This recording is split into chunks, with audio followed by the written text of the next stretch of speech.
What's going on, friends? Logan Myerz here for Cinephellas.com. Tonight I'm going to be going back to an old school film, the early days of Hollywood, the Universal Monster Universe.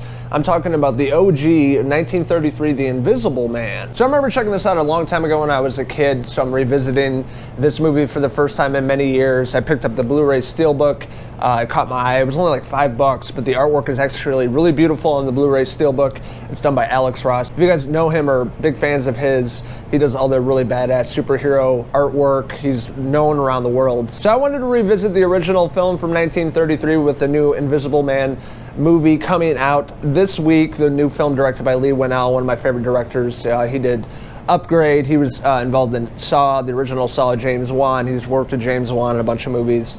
Really phenomenal filmmaker. I'm really excited to see his take and vision on The Invisible Man, this classic Universal monster. So The Invisible Man is directed by James Whale. Huge fan of his. He was the director of Frankenstein and Bride of Frankenstein. He was a huge deal back in the day. He was one of the staples of the early Universal monster universe. They're still trying to put this universe back together, like a reboot of the Universal monsters. I don't think it'll ever happen because these movies, you can't top them. Even though they're made a long time ago in black and white, the effects are a lot different back then. You just can't touch the originals. We have Dr. Jack Griffin, played by Claude Rains. Really fantastic actor. He's a mad scientist. He comes up with this invisibility formula, turns him invisible, hence the name of the movie. Moves to the small town, him trying to become visible again, and he has like the bandages and goggles on, and really well done special effects back in 1933. You could tell they look like they used like a green or blue screen to do the effects, but it still holds up. It looks good all these years later. There's something really often unsettling and sinister behind Dr. Jack Griffin. I thought Claude Rains did a really great job with this character and all the townspeople he comes across. So with him becoming invisible, you know, he has this sort of power. He's like this godlike complex where he starts messing with people like the townspeople and things like that, like the local cops. A lot of great scenes where he's invisible and he's like messing with the cops. And they set up a lot of, you know, other characters in this town, and this really old lady that's just like flipping out the entire movie that got a little annoying at times. It really makes the people in the town really question Dr. Jack Griffin and what his overall goals are.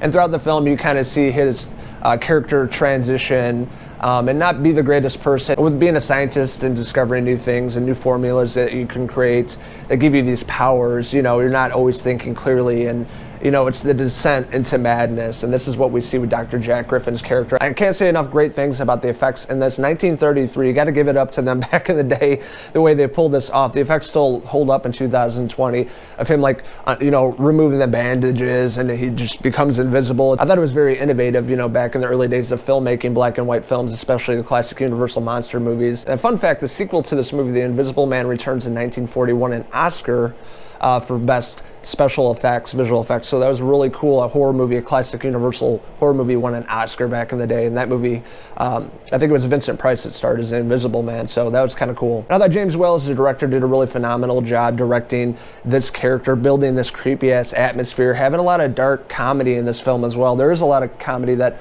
a few parts I did laugh at. There's a few funny bits in the film, but it has a lot of dark comedy and horror elements mixed into one, kind of like Frankenstein. So I like the way that James Whale really directed this film and thrown in the different aspects of comedy and horror. But The Invisible Man is one of the original gangsters of the classic Universal monster movies back in the heyday, the early days of Hollywood, of making films in black and white and you know, trying to create these effects that nobody's seen, you know, until years later. So I thought all around it was just a really great movie. It's only an hour and 11 minutes long. A lot of the older films are pretty short, so it's not like a movie you have to sit down and watch for a few days to get through it. It's pretty quick, and it keeps you interested throughout the story. From the beginning all the way to the end, you see how this character, Dr. Jack Griffin, changes, what happens to him at the very end. And again, I thought Claude Rains did a really great job with this character playing this mad scientist doctor, creating this invisibility formula and how it kind of changes him as a person. He gains these powers. And all around, this is a really great film. This is one of the better